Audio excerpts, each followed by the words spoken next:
Nyakoromoga Juang harwaki chendo ni maro hala gi mwandu ma en chendo mwamanyo ni wechego mago hala kachiel kod mago mag keto mwandu kaka ne wasingo omedo chopo singo marwa mano mar goyo mbaka makelo dongruok kaka oganda luo machiegni chendo ni nyinga Lydia Okeo. E chendo wa makawuono Nyakoromoga Juang wamenyo ni grube mag keto mwandu midendo ni investment groups ne wagoyo mbaka gi jalony Jasper Windo manaleronwa kaka grube gi nyalo tiyo kaka inyalo tagi kendo kaka inyalo ti kodgi mar kelo dongruok ne oganda wa ma e kaka ne watwa kode. Nyinga iluongo ni Jasper Windo aja Nyakach Kadianga tie skula chego kanya mae koro Nairobi to wantiere menyo atio gi kambi miluongo ni Lazon Group kama wantie ni Lazon Group en kambi mosebedo e weche mag ohala. Erokamano Jasper kuom loso thuolo kendo goyo mbaka gi nyikwara mogi kotenre kod keto mwandu kaka grube kata group investment. Nyiswa ni to grube mag keto mwandu gin ang'o to pono nitiere jok mantiere kod dwaro mar chako grube ma kama. Ang'o gini manyaka ging'i, ang'o gini manyaka giketie tim mane onegi chako group ma kama. Investment group kawache mana gi nyinge no en ni investment en choko pesa kasto ikete kamoro kasto golo nyinyo kizungu wacho ni idwa grow the capital mi keto koro inyalo kete kendi ng'ata chiel but ido ka samoro in gi ng'ikruok lweti chuok koro imanyo wadu machielo mango to uriwo pesa to uchoke idho unyalo choke dichiel ka un kod tekru to utimo kode gimudwaro kata unyalo choke over a period of time with a target ni bang' kinde maromo kama wadwani watima. Thothne doko oganda wa ong'eyo mana weche mag chama gichoko omenda kaeto gipogo ging'iego gimoro giko higa kata mana giko kaduru to imiyo ng'ato omenda makama. Thoth oganda okia weche motenre kod grube mag keto mwandu. Ere pogruok e kindgi to ere ber ma ng'ato nyalo yudo kodonje grub keto mwandu opogre kod mano mar chama. E investment kata kano pesa saving ntiere gik mokare. Ntiere capital preservation. Capital preservation en kama ukana kana senga lufu mukia macha. Era na kani kore lufu nemo kwa mungu. Kawa gole to amiye ngani, kawa gole to amiye ngani. But pesa na okdonge. Okay? Then tie capital growth. Ma waketo pesa ni wasologo. But wa make sure ni ekoreka benotimore nade odongo.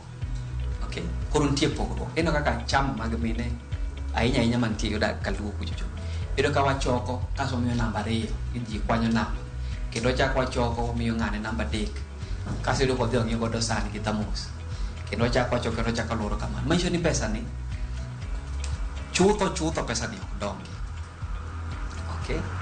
And kani chako choko pesa ni Januari wuonde ni unji 12 I namba 12 yuri kani keto siling 10,000 by the time michopo December ka in very disciplined enough tinyalo choko pesa no kendi inyalo choko pesa no kendi mabe ka chopo December to kore nyima na thamos kika ma watemo imiza yenye ni pesa uwinjo dongi manjo ni by the time machopo December kato dongo manake siling 1,000 to siling 1,120 ge siling 1,000 wiye opore siling 1,120 by December kor mane mwatemo imiza ni manyuro avenues ma pesa gitimbre na dongi yeah kor kubedo kamano okocho ni nyaki bed expert tine ntiere experts moko ma kudu keto kod gi pesa to give you that advice gimu yetime ni nyaki tim due diligence nekech ntiere kon moko minya dhikete pesa titimori nade ohalo wani koro nyako tim due diligence nyaki tim benchmarking ni ntiere riwruok moro magin gitimo kamato oneno ka gidongore maber untio gi jomagi koro mudhu penjo jogo then gi introduce jogo to utimo that due diligence. Pile wedo ka gimora mora mantiere kod ber ne bedo gi ng'ikruok mare samoro yudo ka kata grube mag keto mwandu gi nitiere ng'ikruok ma bende samoro ginyalo bedo. Lernwa ni to gin ng'ikruok mane ma samoro nyalo bende grube gi to nono ni bende gwejruok odhi obede paro mano mane giwinjore ka gichako makoro kethruok bende biro mana kaka bedo pile gi joka dhano bedo nade. Ohala moro amora, riwruok moro amora, gimoro amora ma dhano dwa donje, kata mana keny, nyombo nigi ataje. Kaka riwruok gi asenyisi achiel, samoro riwru kaso gimoro biro ma abrupt kaka corona. Koro udwa ni mondo chope 1 million, usedhi higni 2, ne use mana paro giminyalo timo gi pesa muchoko in 10 years kata mana 5 years. To depoko paro ni to pesa mwachoko in 2 years wanyalo timo nade. Okay? Koro ka pesa ni uchoke, it has lost its value because 2 years pesa ni lose value ne kane ukete kamoro moro olose nyinyo. Koro kia gimotimo kode. Koro chaku poge, then kiyude titimo kode gimo makoro samoro konyi mana achiel. Ariyo en ji ok winjre samoro e bura kata focus mag ji lokore as time goes by. Kaso jomoko ywayo jowete gi chien. Koro gima nyalo konyo mondo avoid all this en ni chakuru right from start. Benchmark and also involve professionals where necessary. King'io kata ogendni mamoko mosedongo. Dongo kenti ng'ata achiel tek. Nikech mondo mi chok pesa mondo otim gimoro madit ok yot. Koro choko mondo gimudwa timo kaka oganda cha ochakre dichiel mondo konyu duto mapiyo bedo mayot. Rather than waiting to learn by yourself, either to get an experience ma ng'ato oseyudo over 10 years, in koro yude quick for free. Koro ji kik luor donje buche gi, not just for financial capital alone, but for the social capital kaka wacho, and also for learning. Nyakoromo Gajuang bende en watwa kod jalony Ann Ayuro bende osetiyo gi grube gi maketo mwandu noleronwa kaka inyal ti gi grube gi mar kelo lokruok ne ogandawa. Ma e kaka notwa kode. Iluonga ni Ann Ayuro. Atiyo kod Stima Sacco as a branch manager. Asebedo Kisumu from nyaka chakre iga 2015 to date. I am the branch manager Kisumu. It's an investment group mantiere iluongo ni Big 20 investment group. Yeah, in a group manochakore way back in 2012. Nwachake as jokma osiepe nwagedo together in a place called Katani in Syokimau. Okay, investment group and a group makelo G together. Nyaki identify the people mudwa nu bedgo in this investment group. Nyaka gibedgi a common purpose. So okelo G together and uchoko pesa on a monthly basis. And choko pesa muchoko no uchoko with intention martimo some investment in future. For example, unyalo bedo gi project mar nyiew land. Unya bedo gi project mar nyiew land, or unya bedo gi project mar gero a business premise, maybe a mall or something. To nitie gik machalo kamagi mok inyal timo ng'at achiel, and you need the help of others. So when people come together, kajobiro together, so it is important that we pull pull resources kanyakla, and then work it together, and then we watimo gimwadwaro timo no kaka a group. So investment group mantiere investment group gi chama en be a group of people, yes, but chama mostly at the end of every year iyudo ka pesa mwachoko kendo wapogore. So we don't do something that will last and will remain. So nwadwaro pachwa nwadwaro ni mondo wabed gi gimoro ma kata nyithindwa chieng' moro ne timre nade, they can gain from it. Kidwa timo gimoro maduong', chama will not, because wang'eyo kaka chama tiyo, and at the end of mine nigi chama mang'eny, but at the end of every year pesa mwasechoko kwata kwa timo table banking, gimoro mwayude wiye kanyo wapogore, and then wachamote kendo wachakachako afresh. So you cannot go far with chama. it's important mondo an investment group or yaho as a SACCO account. I advocate for a SACCO account because kwa biro in terms of credit kwa yudo hola SACCO hola ne en ni piny ata malo ne ni piny maloyo mar banks kendo gima chielo SACCO mio oko change interest rates ngini mar banks jimoko ni CBK o change rates so the rates go up. So you'll find you will by the time you take your loan, you will become poorer than you started. The beauty of a SACCO from the name SACCO, it helped Okonyi Mondo Ikain one jolwo one gitabu because I don't know no kupunjwa the savings culture by our parents and I thought it was me alone. But when I talk to people, when I do this work that I do every day, I educate people, you find Nijiokupunj savings culture. How do we come to learn about it? We come to learn about it when we start working. So when you start working, maybe it's too late, it's a waste a lot of time. But if we can inculcate this culture, or the culture of savings, so a SACCO will enable that investment group to put some money aside. Like for now, it's Big 20. We have saved with Steamer SACCO, and when we are going to declare dividends, UTOMAR dividends, the interest rebates, we are going to get something. Yes, chamba biro mapeo, but sechemoko, your future. When we want to, your future, to investment group is better because it makes your future a bit stable. Maloyo chama ibro chame, and it's like every year ichame ichako again from this. If at all, if I give you an analogy, ke yudo dividends, ikano kata sling elufa par every month in a whole year, you get 120,000 Kenya shillings, and then you get dividends. Let's say you do 10% of that, that will be 12,000. If you decide to plow back the 12,000, no, for a period of 10 years, the money that you'll have at the end, or decide if you just do a simple arithmetic, you'll be a millionaire after a very short time when you plow back. Plow back, you will be a millionaire very fast. But if you hit it, it will take time for you to get to a million. Yeah. Nyakoro Mogajiwa, en geno mara ni intiere kod ng'eyo makare kutendre kod grube maketo mwandu kaka unyalo chakogi kendo kaka unyalo tawogi mar kelo lokruok ne ogandawa. Wakayo matine chendo ni maro hala gi mwandu to kwa duogo ateri nyake county ma Kisumu kamwadhiro umegi group moro mositimo sinani e keto mwandu kendo gidhilalonwa kaka osebedo.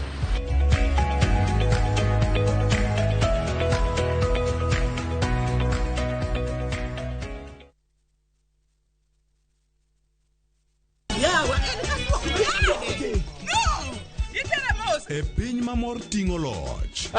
Can you handle pressure? Wakelo ni Nyarkochia. Nyarkochia. Oh, kali Nyarkochia. Chungalo. Serikali saidia. Suri machiegni ka ng'wei. Mami nyiero gi golo paro mang'eny. Niki gola ki ng'wei. Itera kaji. Ne kaka ngima boma giera nyalo kaso dhano. Wach hera liech dio kwach ka. Kucha. Kadengele. Wogi. Nyarkochia, tich abich, saa 1:45 mar otieno.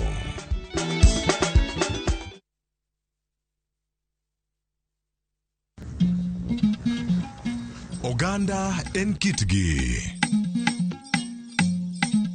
Joluo bende wan gi kitwa. Wakelo ni luo kitwa gi timbewa.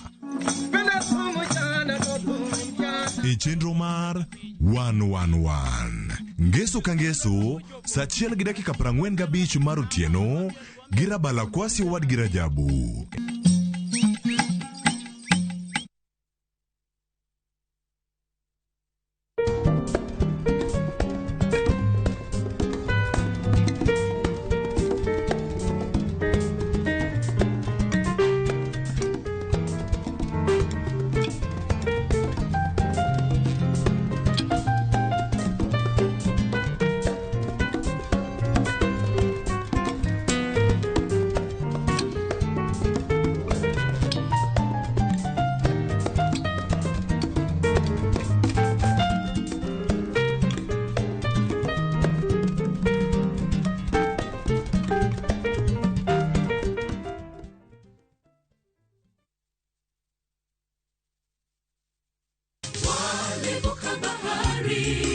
Injili kelo mor, Injili kelo kwe chunywa. Kendo Injili nyayo ngima. Kendo ma okwe ng'ato nono. Chung kod wende mag pako Nyasaye. Ngeso ka ngeso gokinyi e Injili ngima. Kama wayudo e chiem chuny kod gweth koa kuom jotich Nyasaye mopogore opogore. Nyasaye e gimoro amora midwaro, onge gimoro kendo. Ngeso ka ngeso, saa 2 okinyi e Ramogi TV.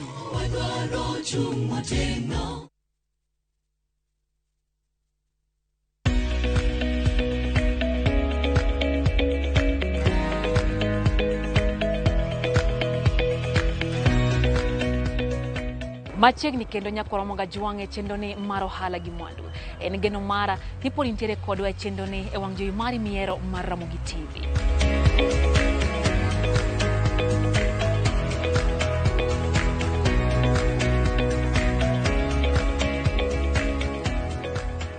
E chuny boma ma Kisumu nyakoro monga juang warado kod group moro motesi ni Tindo Bodaboda Junction Youth Group. Mosetimo sinani e keto mwandu riwruok mane gichako mana ka giriembo ndiga. Nyakoro monga juang wawinjie sigandgi.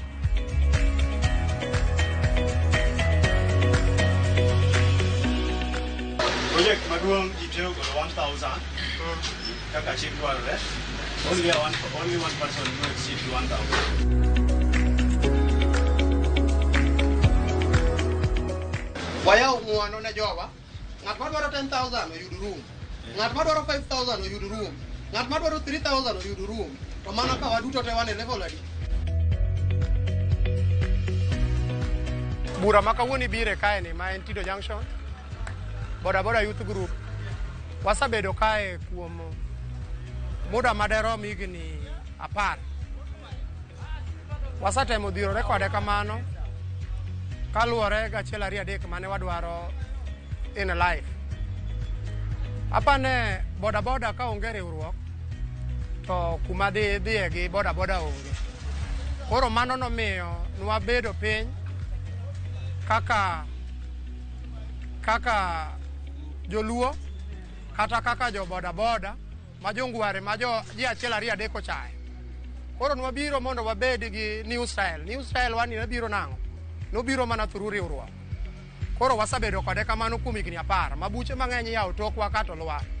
To wan marwa ni kaluwore gi chike mowatweyo ne omiyo ka ng'ato dwa ketho chik to luor. Omiyo buchwa ni pok olwar nyaka chieng' kawuono.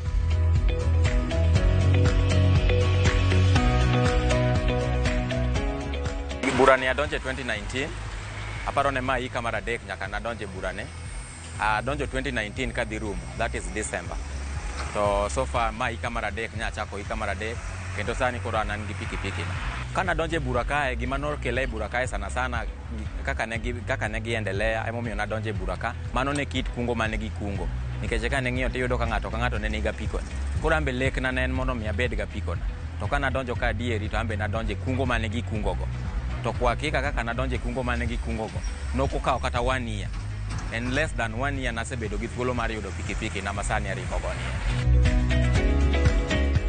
Adonje burani 2016 wantiere mine adek.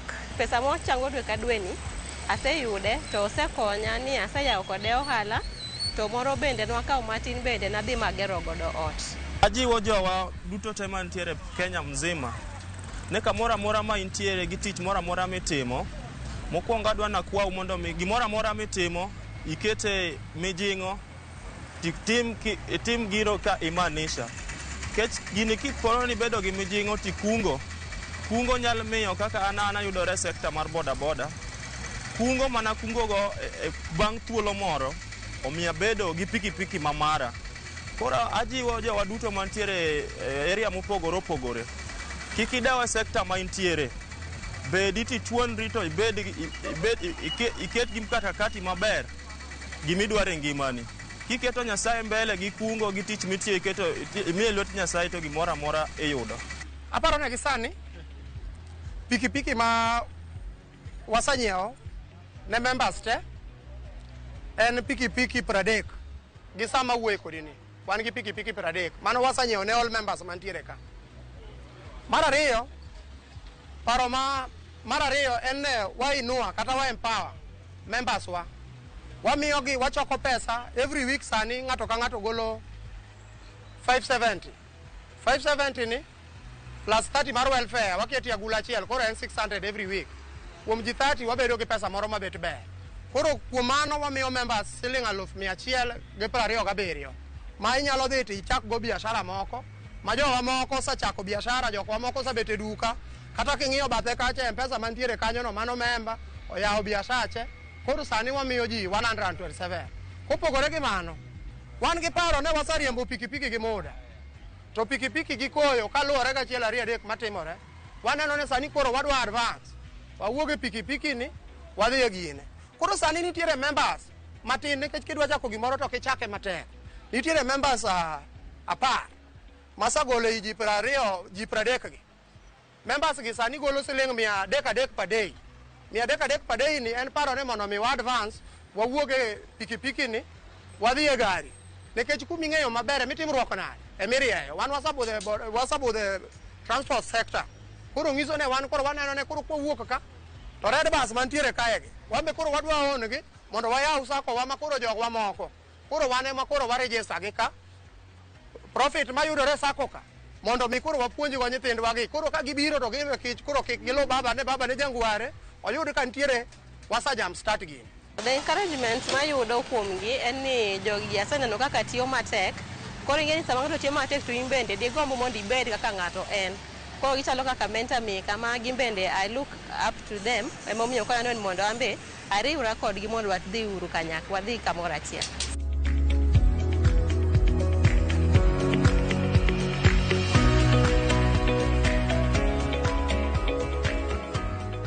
Bende chenro ni nyakora Ramogi wamenyo ni Uganda luo mago matiyo matek e weche mag ohala kod keto mwandu.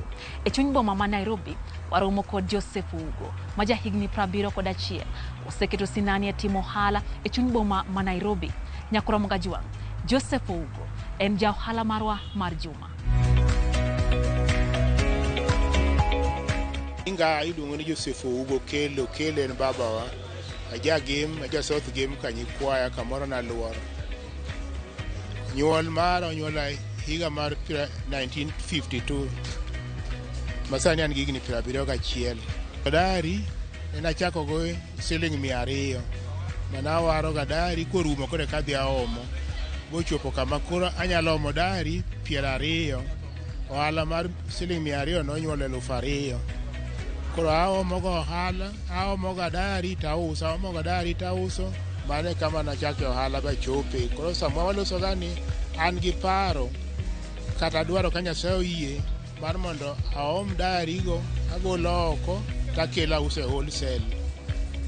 Mane paro man go nyaka sama waloso gani. Ohala ni nyaka chake osemiya apuonyo nyithindo batieko bi nyithindo otieko skul. Wuoda machogo manyicha ne osoma chien mane nitie Babadogo primary school, Babadogo secondary school, sani nyo osetieko.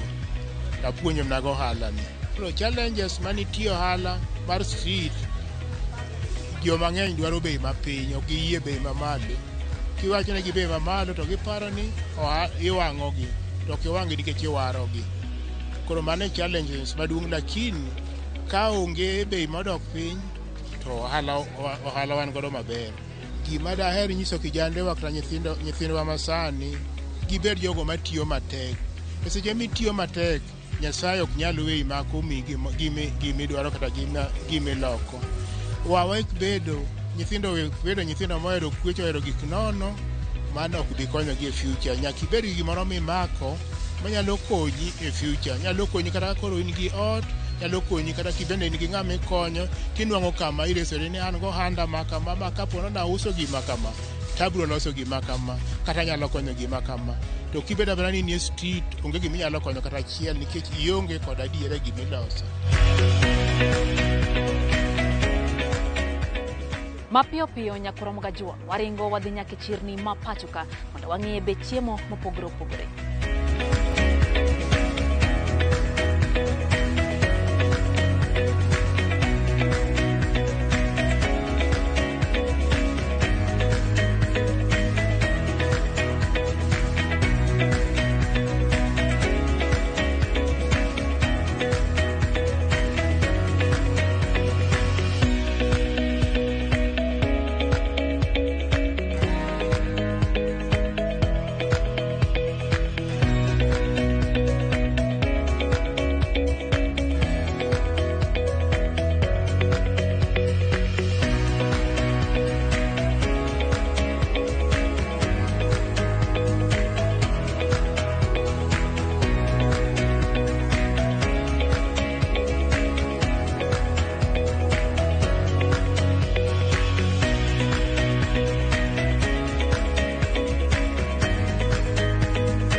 Nyakora Mogajwa, mai makelo e giko mar chenro makawuono mar ohala gi mwandu. Tudiko da kendo juma manyien e seche makama. Unamed goyo mbaka makelo na dongruok kaka oganda luo. Uriti masani, nyinga Lydia, okay.